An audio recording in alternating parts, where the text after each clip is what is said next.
atau masih mahasiswa ya.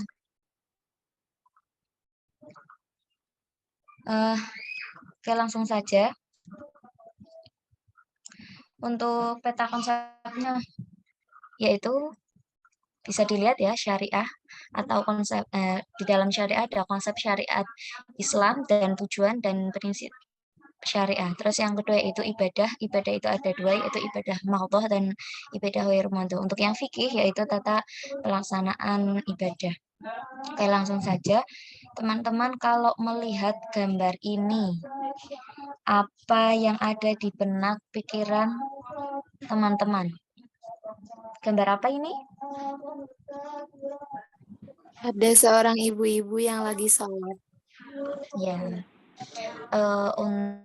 untuk apa namanya gambar seperti ini, apa pelajaran yang kita dapat dari gambar ini? Jadi Mendalam kita boleh melupakan kewajiban kita sebagai umat Nabi Muhammad untuk terus melakukan sholat.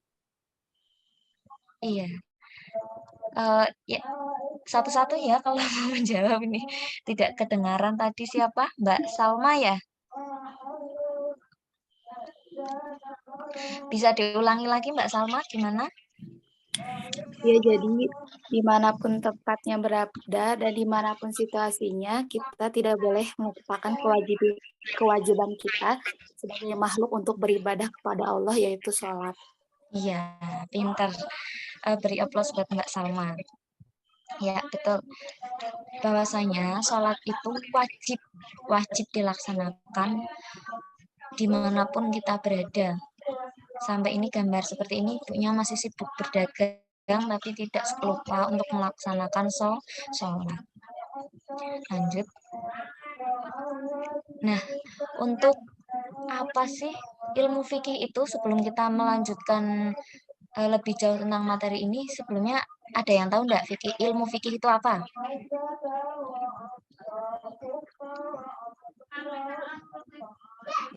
Ilmu fikih itu lebih kepada tata cara beribadah sih, Kak. Ya. Untuk definisi yang lebih lengkapnya lagi apa?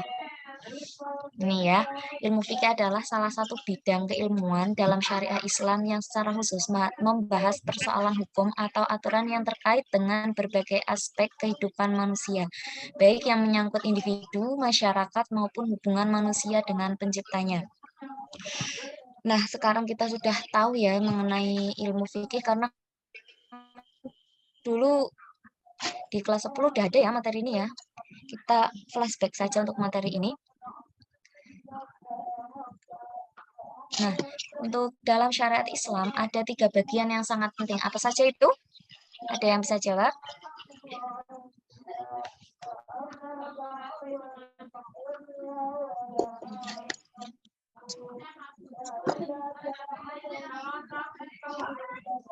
Halo teman-teman.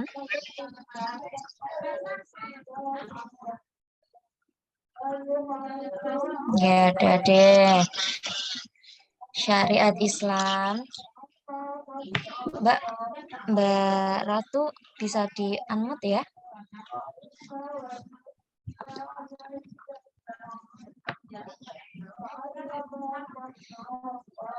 Yang pertama yaitu ada ilmu tauhid, yang kedua yaitu ilmu akhlak, dan yang ketiga yaitu ilmu fikih yang akan kita bahas pada malam hari ini. Nah, tadi kita sudah tahu mengenai definisi ilmu fikih.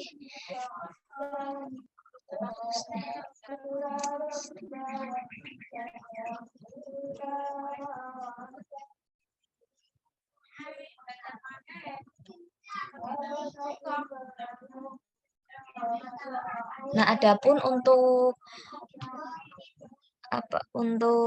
ruang ilmu fikih, ruang lingkup ilmu fikih,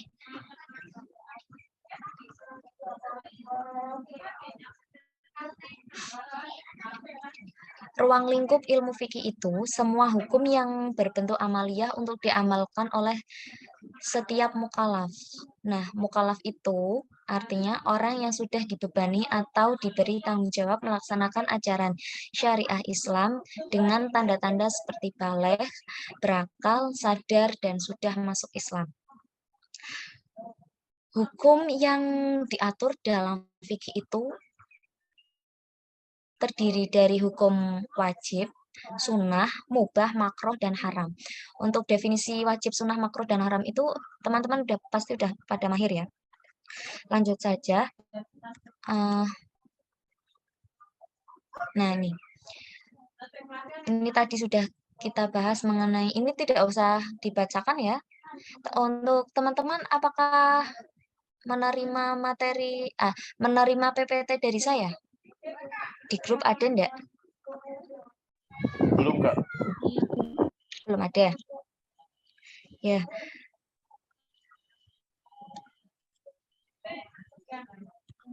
Nah, ini fikih secara bahasa yaitu fahmun amikun atau pemahaman yang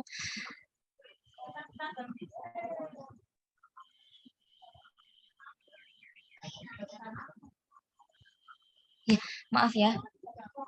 Untuk definisi fikih itu, fikih merupakan ini nggak usah saya bacakan ya, ini nanti terlalu panjang. Iya, Kak.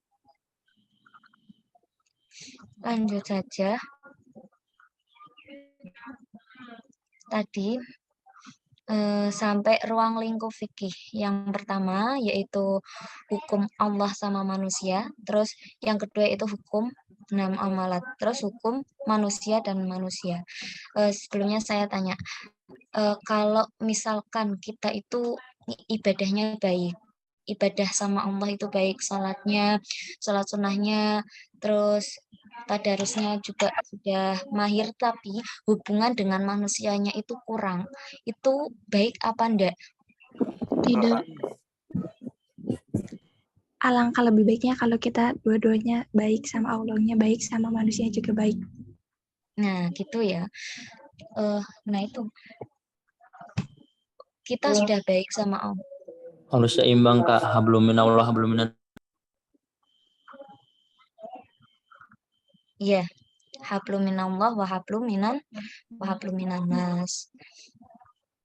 Maaf nih, suara saya putus-putus apa enggak ya? Enggak lancar. Soalnya saya mendengar suaranya kalian itu putus-putus soalnya.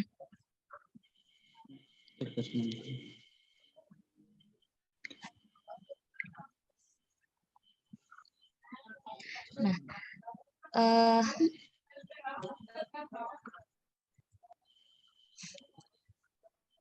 lanjut yaitu materi C, perbedaan fikih dengan syariah. Apakah bisa dibaca PPT-nya? Nah, ya. Jadi perbedaan syariah dan fikih itu, yang pertama itu untuk syariah bersumber dari Al-Quran dan hadis serta kesimpulan-kesimpulannya yang diambil dari keduanya. Untuk fikih bersumber dari para ulama dan ahli fikih, tetapi tetap merujuk pada Al-Quran dan hadis. Yang kedua itu syariah hukumnya bersifat qat'i atau pasti. Untuk fikih, hukumnya bersifat dhonni atau dugaan. Yang ketiga, yaitu perbedaan syariah dan fikih. Untuk syariah, hukum syariahnya hanya satu, yaitu universal, tetapi harus ditaati oleh semua umat Islam. Untuk fikih, berbagai ragam cara pelaksanaannya. Dan yang terakhir yaitu tidak ada campur tangan manusia atau ulama dalam menetapkan hukum.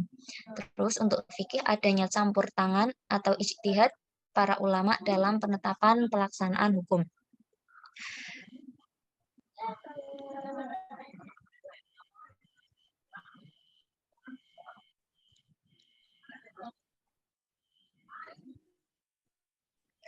Kalau buku dari sekolahan itu sudah memakai kurikulum 2013 atau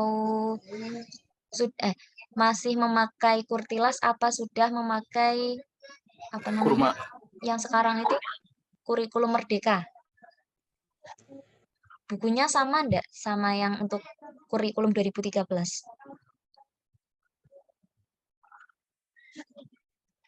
Halo?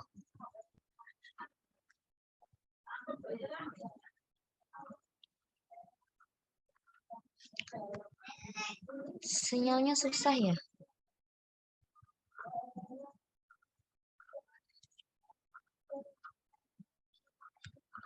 Halo teman-teman? Halo. Halo Kak. Halo Kak. Masih semangat enggak? Masih dong. Masih. Oh, ada yang dari SMK ya? Ya Kak. Coba nih, saya ada apa namanya? Ada kuis diisi ya. Oke.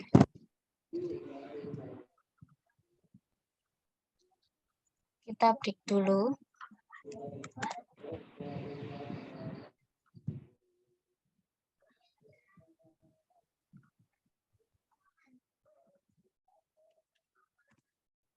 Coba diisi dulu. Ada yang dari SMA juga. Aku mondok. Ada yang mondok. Ya, Nggak ada, pengabdian. nggak ada fikih, Kak, adanya PAI. Loh. Sambil bisa diisi ya teman-teman ya. Nanti kita lanjut lagi.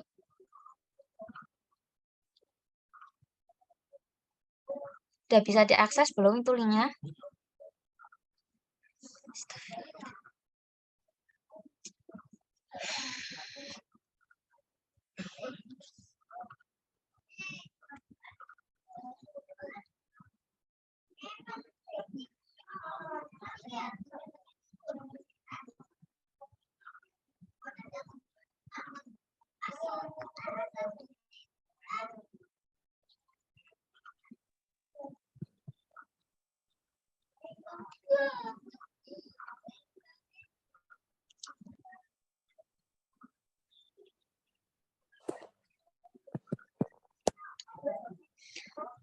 Sudah?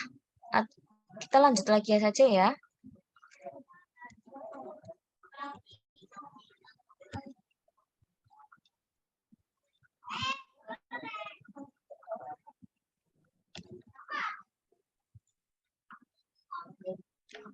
Teman-teman.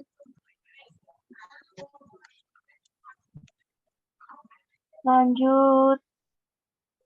Ya, nanti kuisnya bisa diisi nanti saja.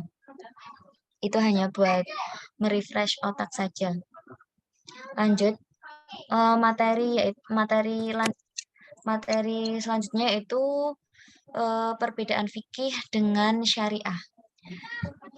Maaf ya, ini kameranya saya matikan dulu karena ini apa namanya?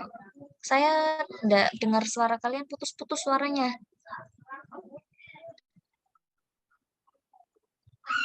Bisa dimaafkan enggak? Aman Kak, aman. Aman, Kak. Ya, terima kasih. Untuk perbedaan fikih dengan syariah, yaitu syariah adalah teks-teks suci yang bebas dari kesalahan baik isi maupun keautentikannya yang darinya bersumber pemahaman ulama yang mendalam yang menghasilkan kesimpulan hukum-hukum amaliyah, yaitu fikih. Nah, untuk fikih merupakan hasil ijtihad para ulama yang tentu kualitasnya tidak bisa disamakan dengan kesucian dua hal yang menjadi sumbernya, yaitu Al-Quran dan hadis atau al-sunnah.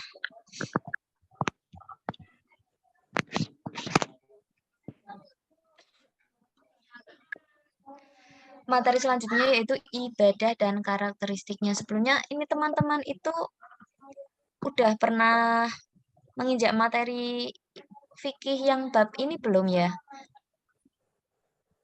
Tadi ada yang dari SMK juga. Belum. Kalau SMK belum Kak. Kalau SMK belum ada. Ya. Serius?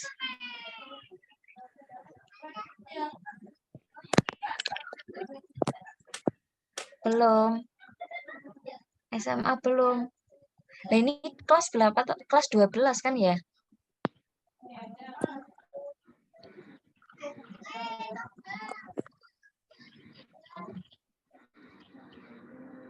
Saya SMA.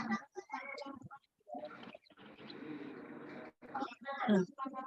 Kalau SMA nggak ada makul fikih, makul. Nggak ada juga ya, Kak? Oh, nggak ada mapel fikih. Nah, yang ada MA berarti ya? Punya aku juga MA, tapi nggak ada. Oh, masa MA nggak ada toh? Fikihnya itu Dulu. apa ya? Pakai ini buku yang Arab gundul. Oh, gitu. Oh, pakai Arab gundul. Kalau kitab gundulnya apa ya? Pakai yang dari LP2M. LP2M. Oh, gitu. Tapi ada materi kayak gininya enggak? Enggak. Oh, gitu. Oh, Fatul Muin, keren banget ya. Dulu saya kelas 10 tapi ada kok. Di ujian juga ada ini materi yang ini. Kuisnya ngejebak. Kuis buat itu saja ya.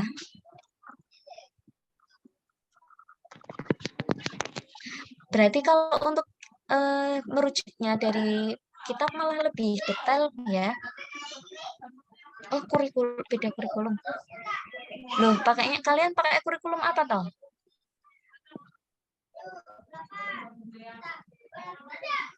Kurikulum dari mana?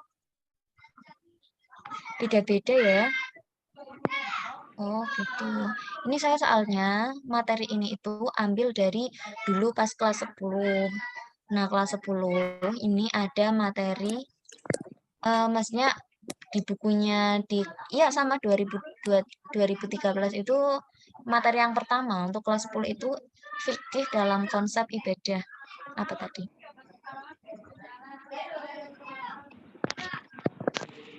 Lanjut saja ya.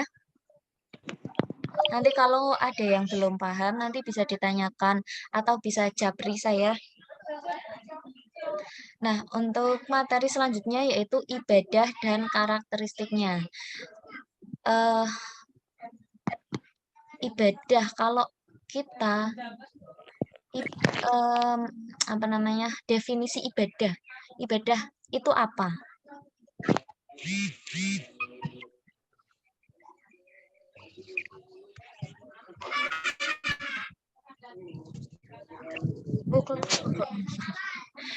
Ya teman-teman, suratnya nanti lagi ya.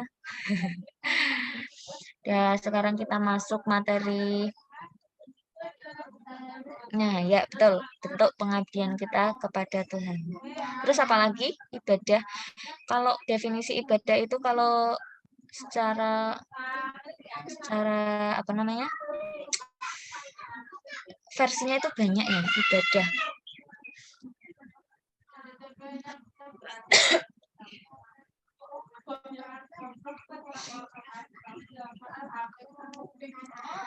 Nah ini, menurut bahasa ada 4 makna dalam pengertian ibadah, yaitu taat. Maksud taat itu berarti kita taat kepada Tuhannya. Tuhan kita siapa? Allah. Terus yang kedua yaitu tunduk.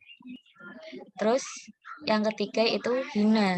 Hina itu maksudnya bukan, aduh saya hina gini. Bukan, tapi hina itu merasa apa ya namanya, rendah diri gitu. Merasa kurang. Paham ya maksudnya hina ya? Terus yang keempat itu pengabdian, salah ketik. Nah, di dalam Al-Qur'an kata ibadah berarti patuh atau al-ta'ah, tunduk atau al-khudu, dan mengikuti, menurut, dan doa.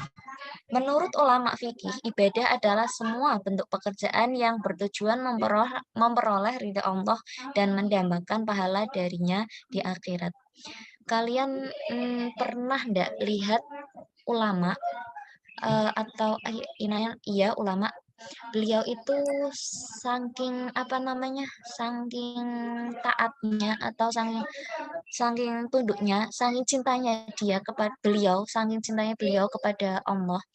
Beliau itu hanya di kehidupan dunia tidak memikirkan hal-hal yang ada di dunia.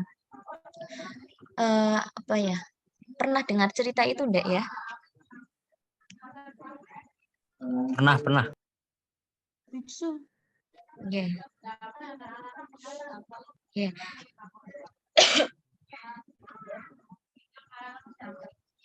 Ya. Nah, artinya ibadah itu kita itu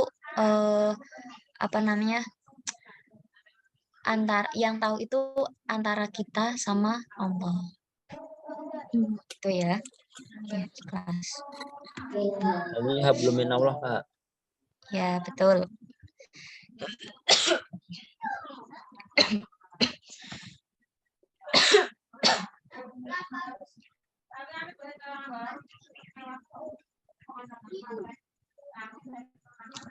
Nah, kalau kita sebagai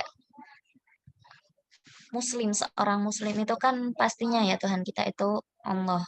Dan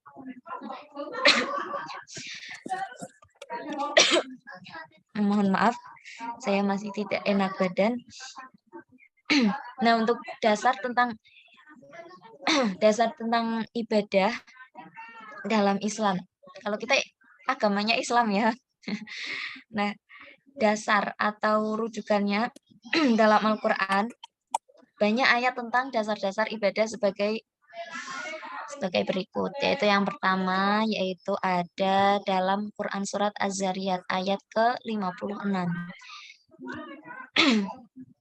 Bisa dilihat sendiri ya, bisa dibaca sendiri atau saya bacakan.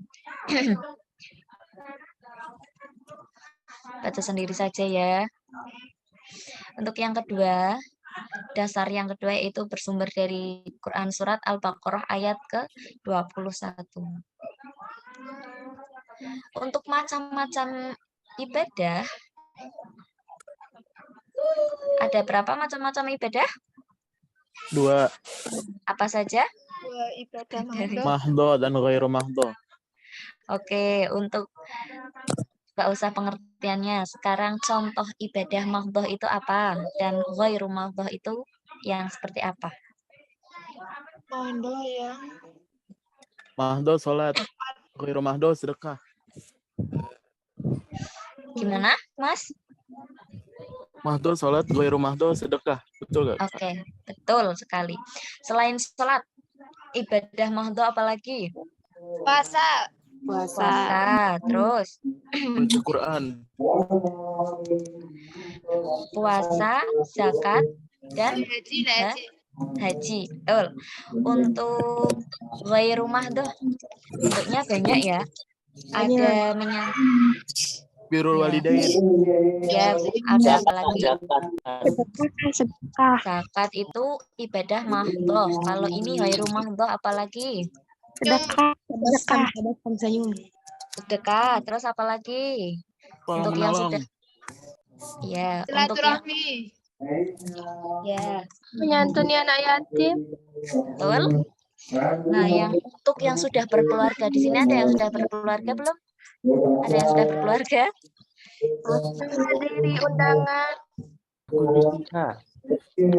Belum. Untuk yang sudah berkeluarga itu contoh dari ibadah ghairu mahdoh yaitu ada mencari rizki atau mencari nafkah. Betul. Nah, bertetangga kalau bertetangga musuh-musuhan itu termasuk ibadah ghairu mahdoh bukan?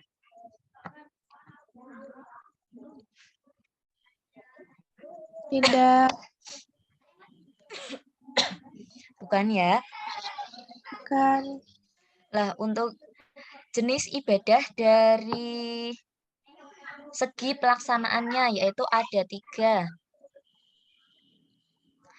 Ada 3, yaitu ibadah jasmaniyah rohaniyah, terus ibadah rohaniyah dan maliyah, dan yang ketiga yaitu ibadah jasmaniyah, rohaniyah, dan maliyah. Tadi yang pertama apa teman-teman? Ibadah jasmaniyah rohaniyah. Coba apa sih ibadah jasmaniyah rohaniyah itu?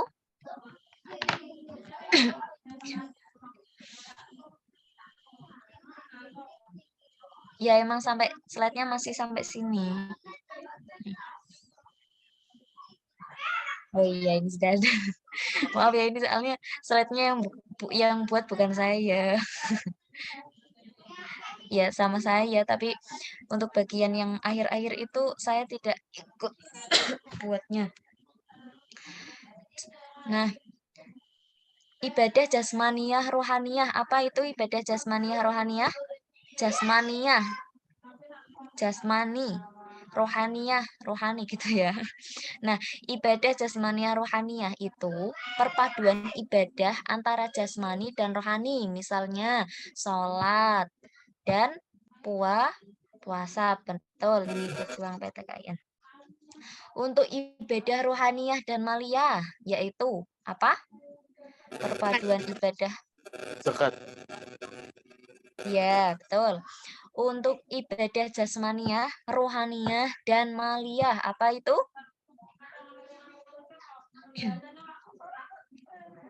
Hah? Hah? Haji. Haji.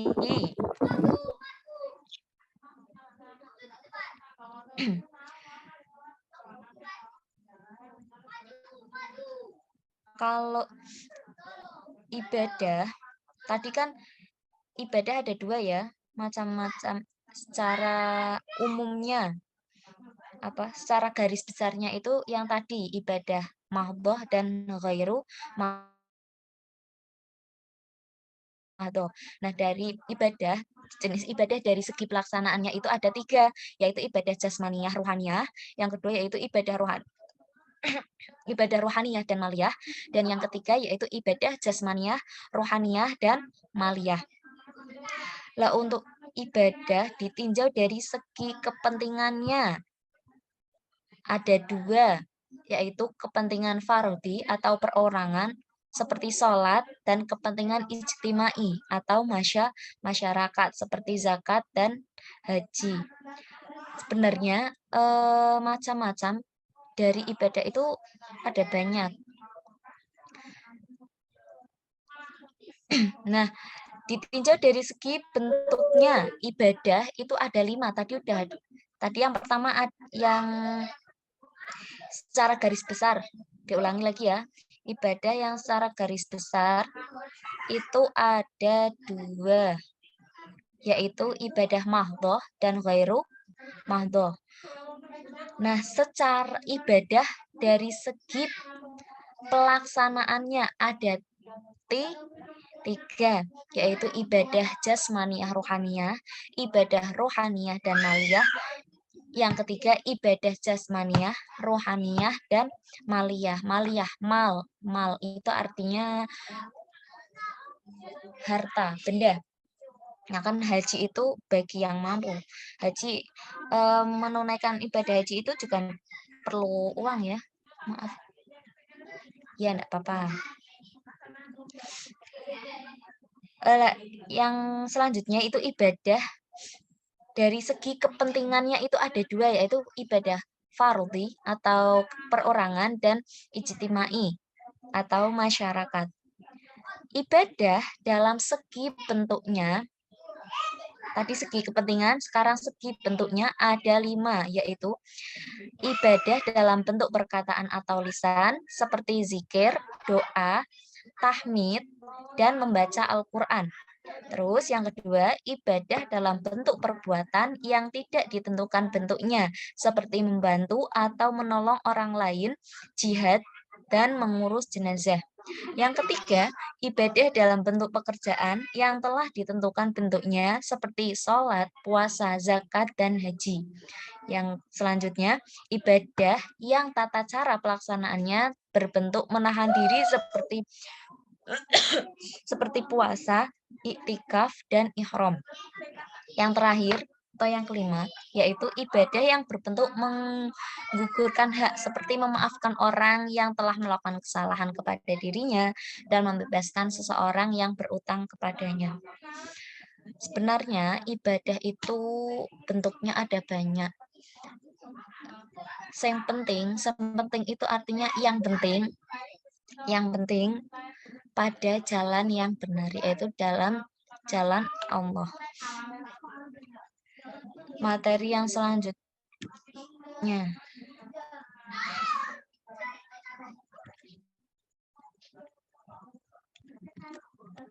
Udah akhir aja. Oh maaf teman-teman, slide-nya masih kurang.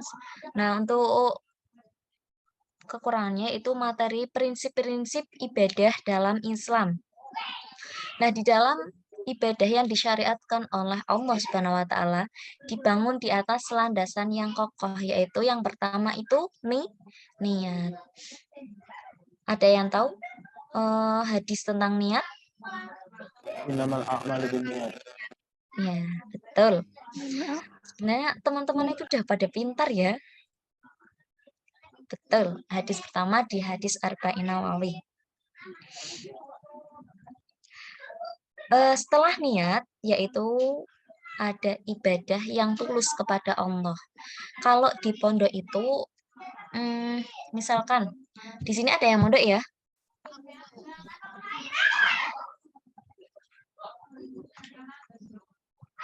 Dulu ketika saya mondok itu, sedikit cerita ya, maaf.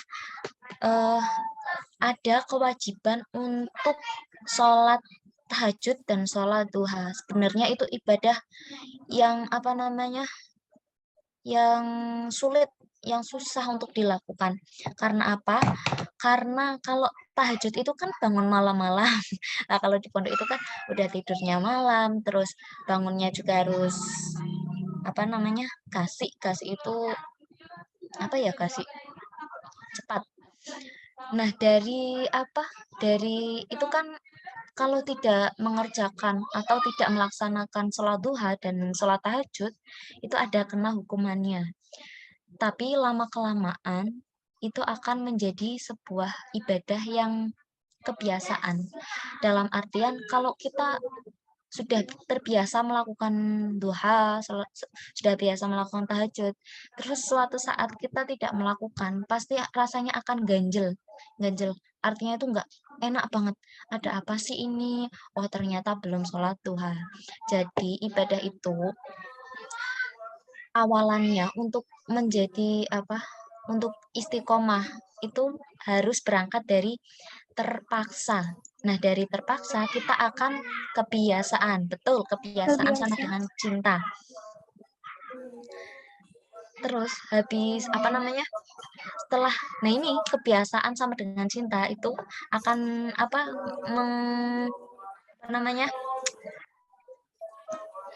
jadikan ibadah kita itu tulus kepada Allah.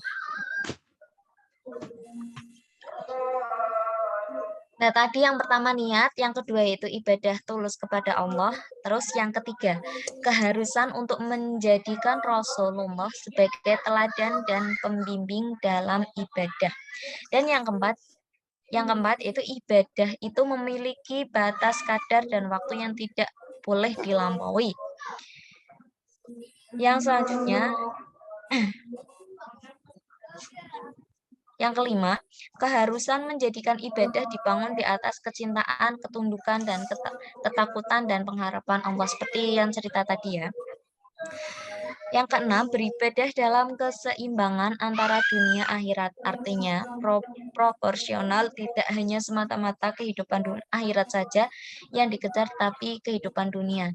Nah, contohnya, misalkan ada orang di dunianya, dia itu hanya ibadah saja, tetapi di dunianya tidak bekerja, tidak mencari nafkah, itu tidak seimbang ya. Kita itu ya hidup di dunia, ya akan hidup di akhirat. Jadinya harus seimbang. Terus yang terakhir yaitu ibadah tidaklah gugur kewajibannya pada manusia sejak baligh dalam keadaan berakal sampai meninggal dunia.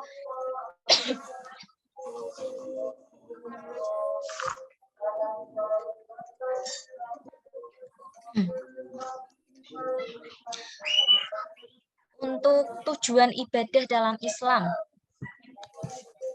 apa sih tujuan ibadah itu?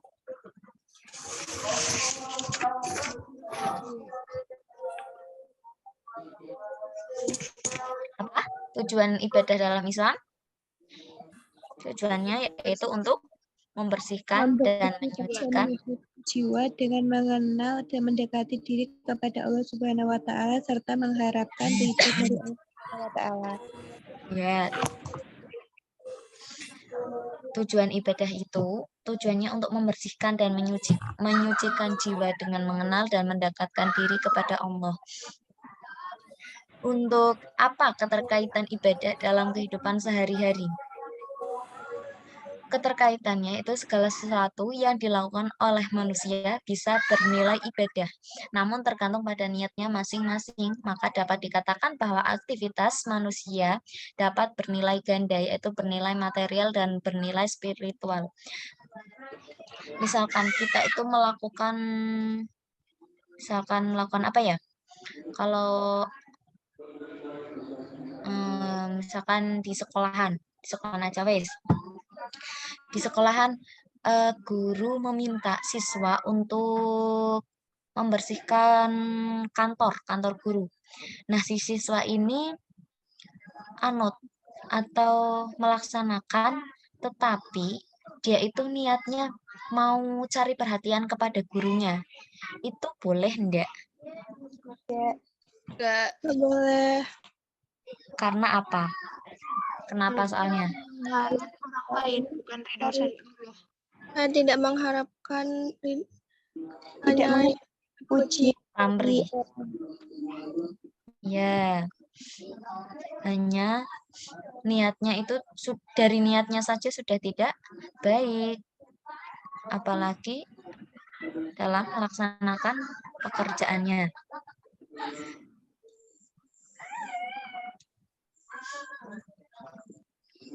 Niatnya bukan karena Allah, betul. Kembali lagi dari hadis yang tadi ya, innamal a'malu binniyat. Nah, sampai sini ada yang mau ditanyakan enggak? itu termasuk perbuatan ria ya. Apa? Termasuk perbuatan ria. Iya, yang tadi. Iya, yang melakukan segala sesuatu karena mau dilihat orang gitu loh, Kak. Iya, termasuk riya juga. Untuk pokoknya kalau ibadah tidak diniati karena Allah itu ya riya. Bisa dikatakan riya juga. Pamer ya, riya itu. Ya cari perhatian sih. Ada lagi yang mau ditanyakan?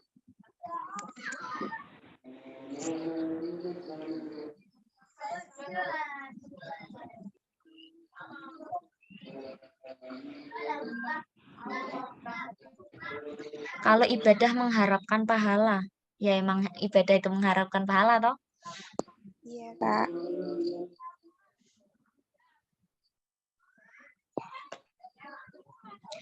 Gimana kalau kasusnya kayak yang sekarang banyak terjadi? Maksudnya gimana nih? Yang seperti apa, Mbak? Mbak Sani. Nah, banyak ya kasusnya ya. Misalkan mau berbagi ya konten. Mau berbagi tapi di video. Sebenarnya lebih baik itu tangan kanan memberi tapi tangan kiri tidak tahu.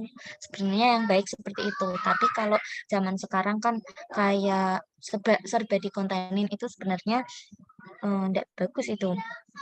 Karena kan termasuk juga riya ya. Ya, sebenarnya tergantung dari yang si pengontennya itu sendiri. Misalkan apa niatnya itu untuk memotivasi orang lain. Ya sebenarnya untuk memotivasi orang lain bentuknya banyak sih, bukan hanya memberi lalu di video buat dikontenin itu. Ya sebenarnya kalau kita ambil sisi baiknya iya sih motivasi, tapi kan banyak dong motivasi orang lain selain seperti itu.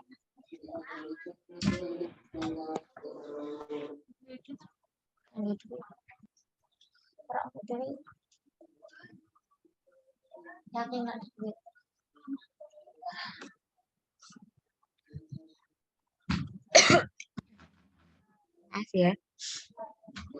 Tapi anehnya banyak yang mendukung Kak dengan dalil memotivasi. Contohnya kontennya siapa?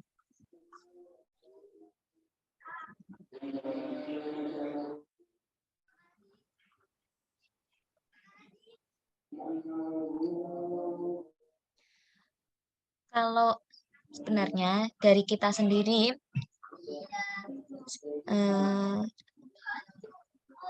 kalau saya itu ya kalau melihat konten-konten seperti itu baiknya itu yang penting saya sendiri itu harus berbuat baik.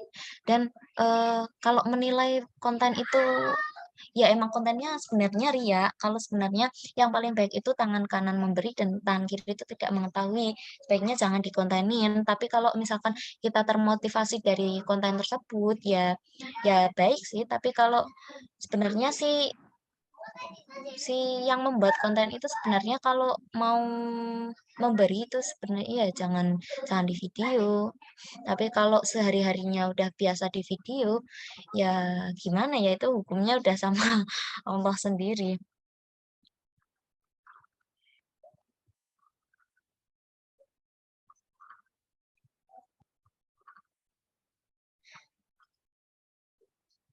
Nah, maraknya video-video atau yang di TikTok atau yang dimanapun, kalau ada video yang kita nilai tidak pantas, alangkah baiknya kita jangan meniru ya. Kita berpeganglah diri pada diri kita sendiri. Kalau saya itu gini, setiap langkah itu, buatlah langkah itu, kan kita berjalan. Nah, setiap langkah pasti ada pengalaman. Nah, dari pengalaman tersebut, kita itu harus jadikan itu sebagai motivasi untuk diri kita sendiri. Misalkan nah, kayak tadi konten banyak sekali konten memberi misalkan sedekah tapi di video itu yo alangkah baiknya kita jangan niru. Kalau kita yang baiknya itu kalau kita mau sedekah itu harus lillah karena Allah Ta'ala. Tidak tidak embel-embel mau konten mau gini, terserah niatnya dia mau apa, tapi harus kita itu berpedoman pada diri kita sendiri. Yang penting diri kita udah baik, jangan menilai orang lain, seperti itu saja. Pikirlah ibadah diri kita sendiri. Kita udah baik belum sama ibadah kita, udah baik belum sama Allah, kita udah baik belum sesama keluarga kita tentunya, dan baik belum sama teman kita, baik belum sama tetangga kita. Jangan terlalu memikirkan orang lain. Wah, orang lain membuat konten, misalkan Ricis, konten-kontennya itulah yang itu ya, yang di TikTok atau yang di YouTube itu. Sampai mana tadi bicaranya? Pokoknya biarlah orang lain ya orang lain, kita ya kita. Yang penting kita itu yo wes ojo koyo kuwi, maksudnya kita udah tahu nih itu tidak baik ya kita jangan melakukan. Kalau kita mau jadi konten kreator, ya buatlah konten kreator yang bermanfaat seperti misalkan seperti pelajaran-pelajaran, seperti apa lagi? Kata-kata atau motivasi gitu ya. Iya, intinya harus jadi netizen yang bermanfaat. Ya, ada lagi yang mau ditanyakan? Ya, nanti jadinya seudon, betul. Ya wes, yang penting kan tadi ya, Yang penting diri kita sendiri, kita udah baik belum sama Allah? Kita ibadah kita udah baik belum? Jangan kita itu menilai, wah itu si A membuat konten seperti ini, wah perilakunya baik, baik, baik, ini ya. Itu kalau kita berpikirannya baik ya baik, tapi kalau kita berpikirannya buruk, nah itu tidak baik kan? Yang penting dari diri kita sendiri, intinya itu sih. Apalagi ada yang mau ditanyakan?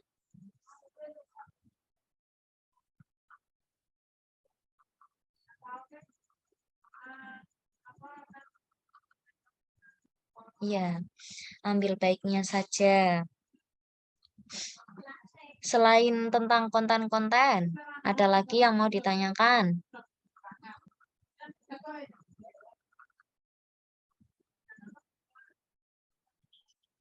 Untuk materi hari ini, kita udah sampai yang terakhir tadi ya. Yang terakhir itu materinya keterkaitan ibadah dalam kehidupan sehari-hari.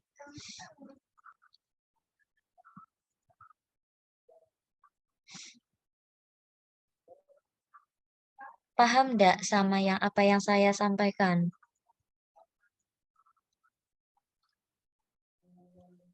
Insya Allah paham, Kak.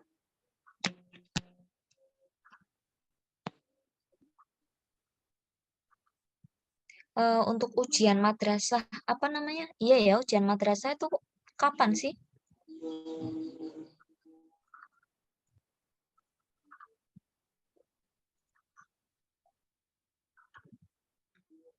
Banyak yang tiba-tiba baik, itu ibadahnya gimana, Kak? Maksudnya gimana nih, Mbak? Mana tadi? Berhubung kan sekarang lagi zaman-zamannya daftar masuk kuliah. Nah, banyak yang tiba-tiba baik. Itu ibadahnya gimana? Tiba-tiba baik. Siapa yang tiba-tiba baik, Mbak Sani? Maksudnya pihak kampusnya apa gimana?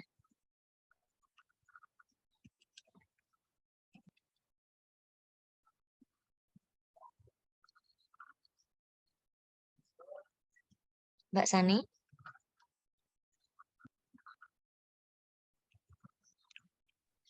Mungkin maksudnya Kak, dia tuh mau ikut ujian, terus karena mau ikut ujian atau tes, dia tuh ibadahnya tuh diperbaikin ya karena mau ikut ujian, mungkin gitu Kak. Oh, seperti itu. Misalkan mau ujian UN lah. Terus si A itu moro-moro, tiba-tiba si A itu ibadahnya baik gitu. Ya sebenarnya kalau ibadah ya baik boleh. Yang penting kan niatnya itu kan ibadah sama Allah. Niatnya biar Allah melancarkan ketika ujian. Terus niatnya ujiannya dilancarkan gitu. Yaitu baik, tapi kalau yang tidak baik itu misalkan setelah ujian itu tidak melaksanakan ibadahnya lagi, itu yang tidak boleh. Nah, yang seperti yang saya tadi bicarakan, yang ibadah itu awal-awalannya itu harus dari terpaksa.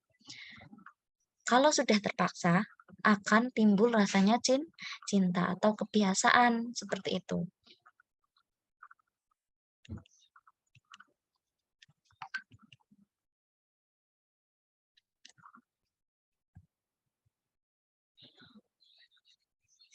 Yang penting ibadah itu istiqomah gitu aja. Gimana Mbak Sani? Bisa diterima jawabannya? Iya, tempat kita meminta sesuatu kan pada Allah. Yang baik itu memintanya kepada dukun, seperti itu. Misalkan pingin dapat nilai ujiannya itu baik, tapi mintanya tidak sama Allah, mintanya sama dukun. Nah, itu tidak baik. Yang penting kan dia ibadahnya sama Allah. Aku boleh nggak Kak? Apa? Kan tadi kakaknya nanya apa itu kalau misalnya orang mau daftar nih, terus dia tuh itu dia rajin pas mau daftar karena mau lulus. Begini Kak siapa? Kak Siti Khotmi. Begini, apa ya? Kalau kita mau minta,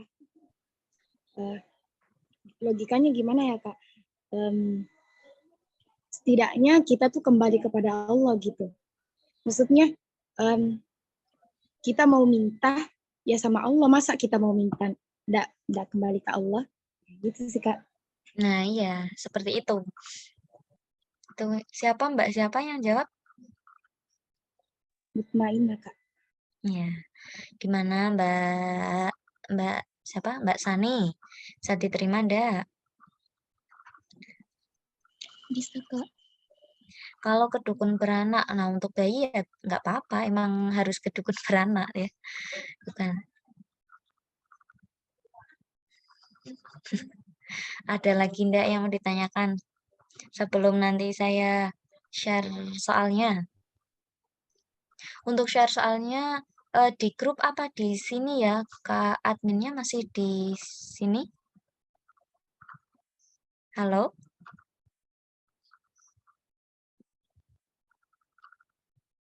Di grup saja, oke. Jangan nyontek ya.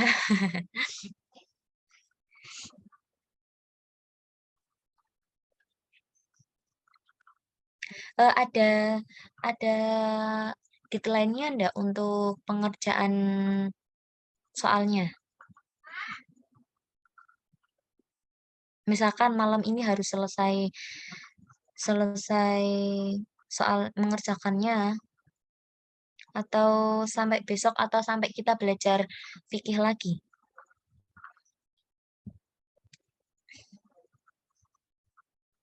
Kak, mau tanya, Iya, silahkan.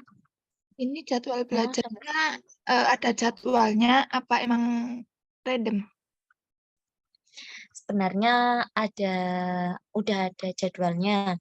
Mungkin kemarin sempat random ya. Itu dari kakak mentornya itu ada apa? Kayak ada halangan sendiri seperti kebentrokan sama kuliahnya, seperti itu. Ya, buat PR. Untuk kemarin-kemarin, apakah tidak dijadwalkan? Maksudnya jadwalnya tidak dikirim di grup? Dikirim, tapi cuma beberapa kali, habis itu udah jarang. Gitu. Nanti bisa diupdate lagi sama adminnya. PR online, Kak. Loh, lah grupnya ada satu tuh. Mana?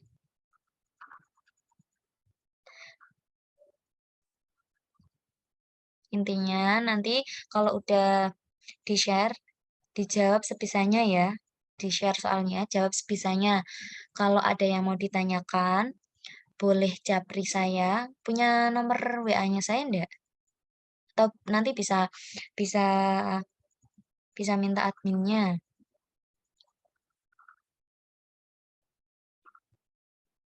Sampai sini ada yang mau ditanyakan lagi atau kita cukupkan?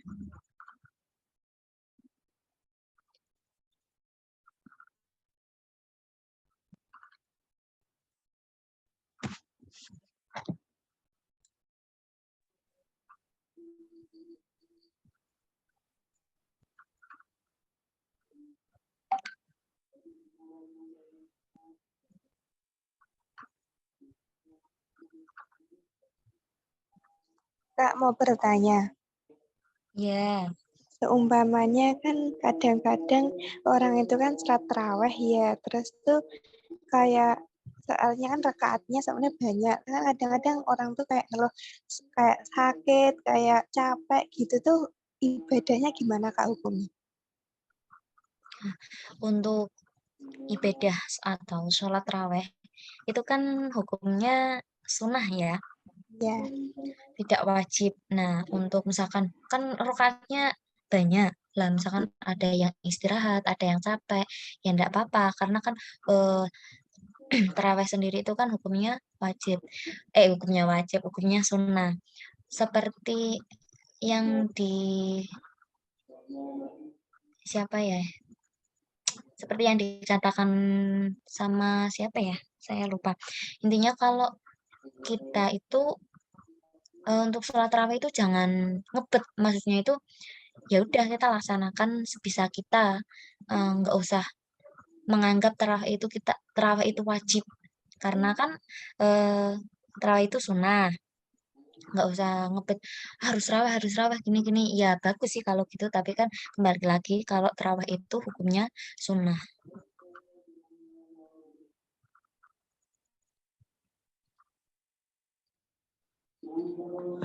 Baik Kak, terima kasih.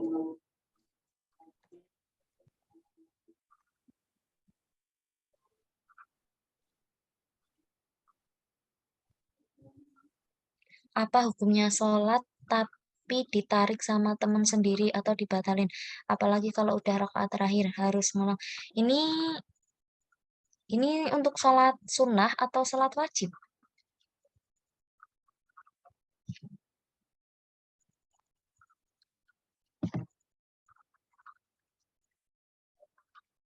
Nah, untuk sholat wajib ya kita harus mengulangi dong. Orang itu kan dibatalin ya, harus mengulangi ya. Yang dosa itu yang guyon nih, maksudnya yang apa? Yang membuat dia batal. Kalau intinya kalau wajib, sholat wajib itu harus diulangi lagi lah seperti itu.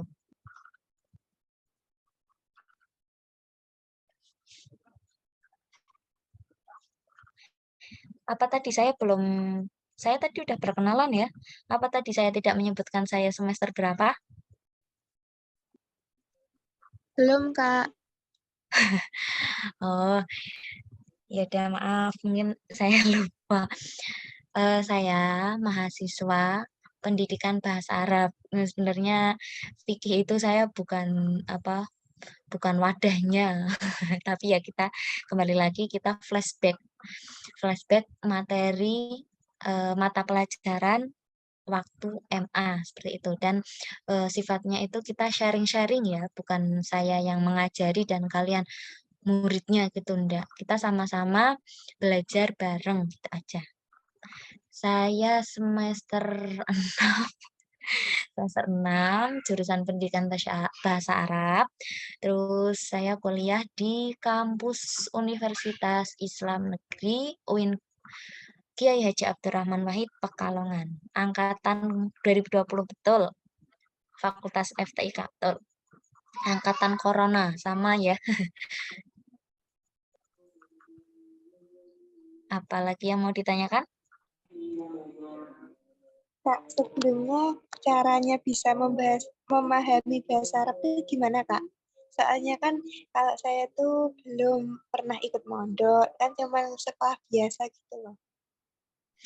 Untuk memahami bahasa Arab, sebenarnya metode untuk memahami bahasa Arab itu banyak sekali. Misalkan, contohnya ya kita mau belajar bahasa Arab. Nah, yang utama itu kita harus belajar mufradatnya. Misalkan yang kita hadapi saja seperti buku, bahasa Arabnya buku, terus bahasa Arabnya yang sehari-hari kita pakai saja. Lampu, terus rumah, terus apalah intinya yang kita alami. Nah, untuk kita bisa berbicara bahasa Arab sendiri, kita itu harus sering-sering mendengarkan orang berkalam atau berbicara memakai bahasa Arab. Lama-lama nanti kita akan terbiasa terbiasa mendengarkan bahasa Arab dan terbiasa akan dalam belajar bahasa Arab. Nah, untuk dalam bahasa Arab sendiri, kemampuan dalam bahasa Arab itu ada 4. yaitu yang pertama itu kemampuan menyimak. Nah, yang pertama kali kita mau belajar bahasa Arab itu kita harus banyak menyimak.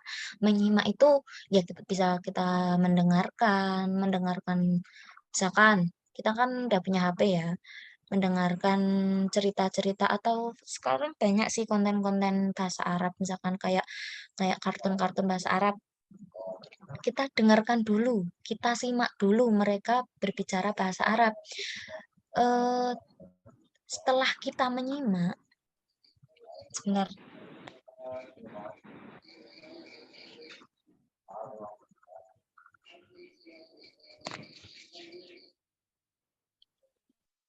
Setelah kita mohon maaf, setelah kita yang pertama tadi udah ada keterampilan dalam menyimak, terus yang kedua setelah menyimak kita akan berbicara. Jadi gini, teman-teman itu dulunya ada nggak tugas menghafalkan Al-Fatihah? Ada enggak? Ada, Kak. Masa?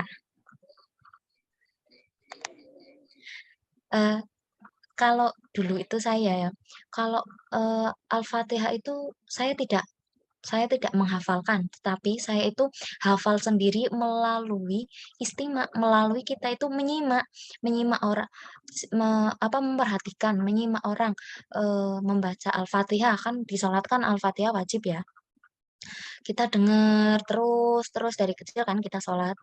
Terus kan dari mendengar itu kita akan hafal sendiri. Nah, setelah menyimak itu akan berbicara. Nah, berbicara itu kan kita mengucapkan, membaca Al-Fatihah itu kan kita bisa sendiri, ya enggak? Setelah berbicara, kemampuan dalam bahasa Arab yang ketiga itu ada maharoh kiroah. Kiroah itu membaca. Nah, setelah membaca, yang terakhir kemampuan menulis. Nah, ini kemampuan menulis itu kenapa yang terakhir? Karena dia yang paling susah.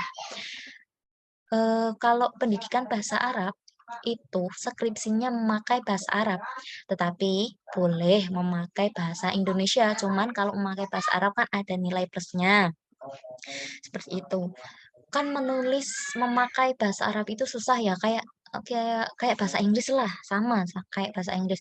Kita harus memperhatikan gramatikalnya, memperhatikan tata letaknya seperti nahwu sorofnya, kita kan harus memahami itu juga.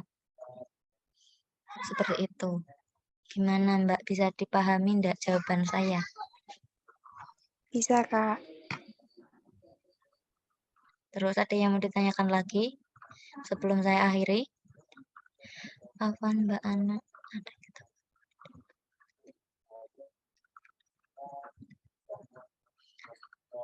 Muhammad Tegar. Coba ini pertanyaan gimana nih maksudnya nih?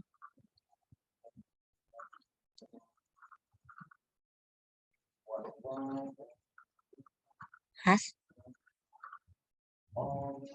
Ana dalam kitab.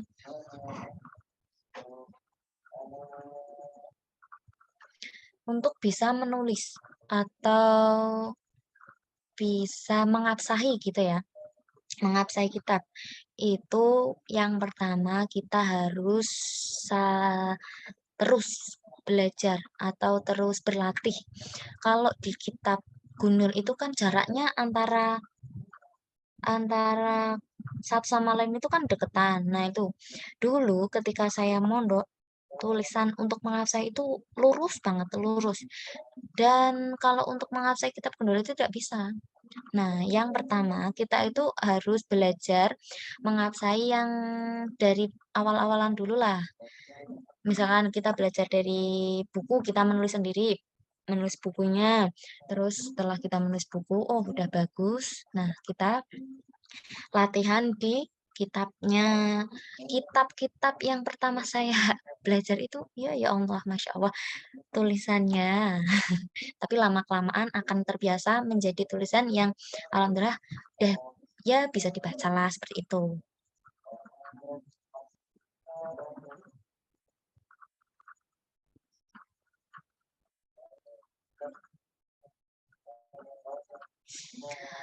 punya kitab tafsir Jalalain, tapi biasanya kita mendengar dari guru di pondok. Ngomong-ngomong ini kita belajar fikih, tapi nyangkutnya banyak, enggak apa-apa ya? Sekarang udah nggak mondok dan terus gimana? Ya alangkah baiknya kita itu harus mutolaah. Mutolaah itu ya mempelajari kitab-kitabnya.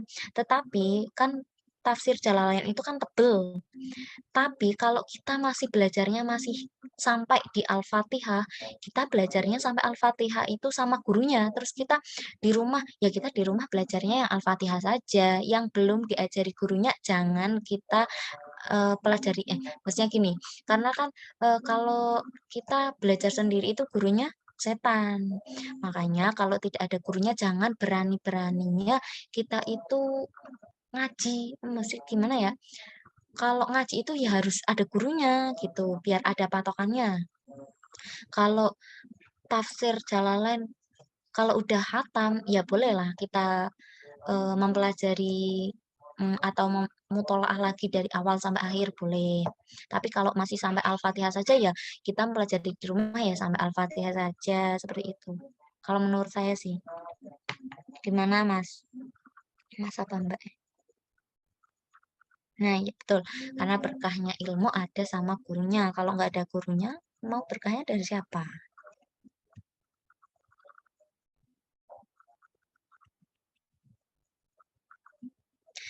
Andai menghafal Quran semudah itu. Emang sebenarnya kalau kita mau menghafalkan Al-Quran, sebenarnya ya enak sih. Kalau kita itu mempunyai cara yang sendiri. Kalau surat Al-Ikhlas, apakah ada yang menyuruh kita hafal surat Al-Ikhlas? Kayaknya enggak ya. Dari kebiasaan lah, dari kebiasaan kita menyimak, itu kita akan terbiasa. Nah, dari terbiasa itu udah mahir, udah hafal gitu. Istiqomahnya yang susah ya istiqomahnya. Kalau istiqomah ya yang penting kalau ibadah itu apa menghafalkan itu dari sedikit-sedikit saja. Jangan banyak-banyak langsung dibanyakin. Misalkan mau menghafal juz 30 lah. Langsung juz 30-nya jangan seperti itu. Yang penting kita istiqomah menghafalkannya. Misalkan setelah sholat duha kita menghafalkan surat An-Nas. Terus di murojaah lagi, murojaah lagi. Setelah sholat maghrib kita pelajari lagi. Terus sudah hafal kita tambah lagi hafalannya.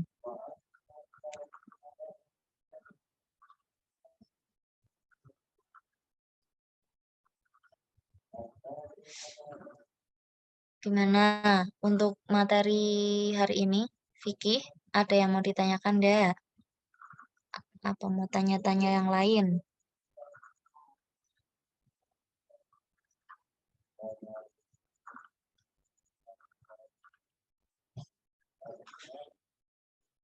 Kalau sudah, kita akhiri ya. Iya, Kak. Ya, sama-sama. Mohon maaf, dari saya masih banyak kekurangan. Mohon maaf sekali. Karena saya masih sama-sama belajar dan murojaah atau mutolaah lagi materi lalu. Mohon maaf kalau banyak kesalahan dari saya, kurang lebihnya saya serahkan ke admin. Oke, cek. Ini masih pada semangat nggak sih teman-teman semua? Kalau pada semangat, cukup diam saja. Dalam hatinya bilang semangat. Aku masih semangat nih kalau untuk belajar. Tapi kalau semangat-semangatnya masih membara-membara seperti ini, semoga nggak bosan-bosan bagi ilmunya ya Kak. Amin. Oh sudah lapar. Ini bagus nanti teman-teman satu kelas ini siap-siap untuk sahur ya, biar nanti nggak bangun sahur lagi. Jangan deh. Nanti kan mau sholat juga kan teman-teman semua. Nah, jadi Karena usahanya belajarnya sudah ada, nah jangan lupa libatkan Allah di setiap kegiatan yang kita lakukan. Biar berkah ya. Betul kan Kakak Mentor? Amin. Iya, Baik. betul, Kak. Sesuai sama materinya. Masya Allah. Oke. Baik teman-teman semua, karena di Sulawesi Selatan itu kita di sini sudah jam 11 ya. Nggak tahu di sana daerahnya teman-teman mungkin sudah jam 10 atau ada yang jam 12. Nah, jadi kita akhiri kegiatan kita pada hari ini teman-teman. Wah, kita sudah jam 11 Kak. Ah, betul ya, betul sekali. Sudah jam 11. Oke, betul. Nah, monggo-monggo sini. Sini saya ada di Makassar sekarang. Oke, baik teman-teman semua. Jadi cukup sekian. Sekali lagi terima kasih Kakak Mentor yang telah memberikan ilmunya kepada kita semua. Semoga apa yang Kakak sampaikan dapat bermanfaat bagi kita semua. Ada baiknya itu datangnya dari Allah Subhanahu wa taala dan segala bentuk kekurangan itu datangnya dari kita masing-masing. Semoga kita tetap bisa lebih istiqomah lagi untuk tetap belajar teman-teman. Dan semoga ini jadi salah satu langkah kita untuk bisa lebih bagus lagi. Oke, baik. Mungkin cukup dari saya juga ya, teman-teman. Kita akhiri. Assalamualaikum warahmatullahi wabarakatuh. Terima kasih semuanya. Iya, Kak. Waalaikumsalam warahmatullahi wabarakatuh. Alhamdulillah, ya Allah, semoga bermanfaat. Amin.